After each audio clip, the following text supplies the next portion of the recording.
Zdravíme všetkých milovníkov kávových dezertov. Dnes sme si pripravili kávové zrná, nepečenú pochuťku pre milovníkov kávy. Príprava tohto dezertu je naozaj veľmi jednoduchá a spočíva v tom, že zmiešame ingrediencie, z ktorých potom vytvoríme cesto.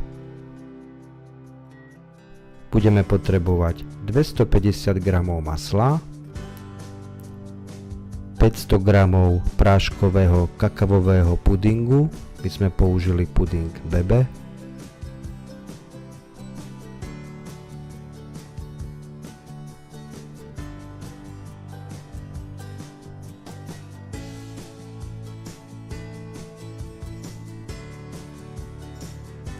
ďalej 4 polievkové lyžice namletej čerstvej voňavej kávy,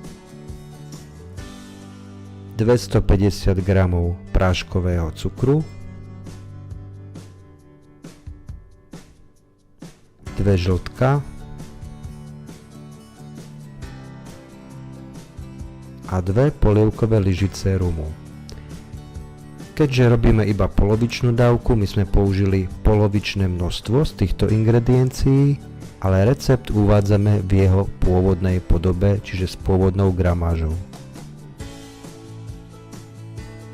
Tieto ingrediencie potom zmiešame najlepšie rukou do jednoliatého cesta. Ideálne je nechať cesto aspoň pol hodinu odležať v chladničke. Následne z cesta tvoríme primerane veľké podlhovasté valčeky alebo guľôčky a v strede každého takéhoto valčeka vytvoríme drážku, aby nám pripomínala názov tohto dezertu, teda kávové zrno.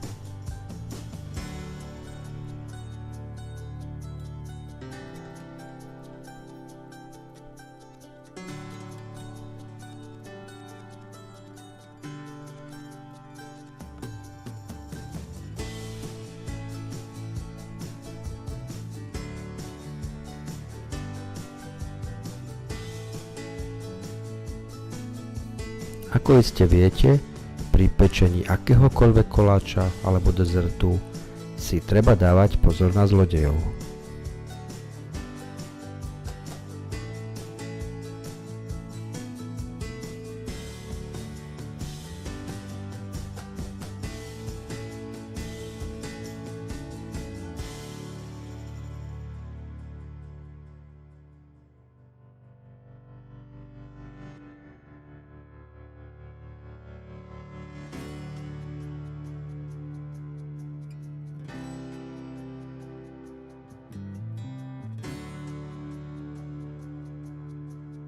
Keď máme zrná vytvarované, každé jedno ešte polejeme rozpustenou horkou čokoládou.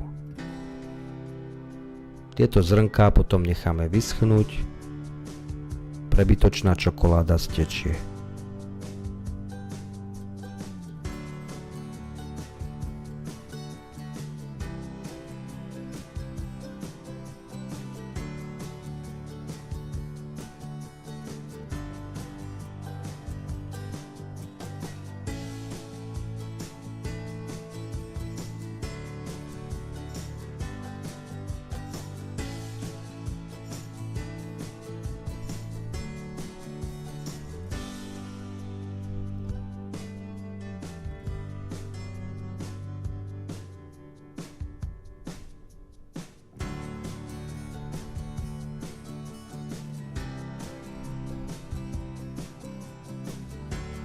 No a po zaschnutí čokolády máme výsledok hotový.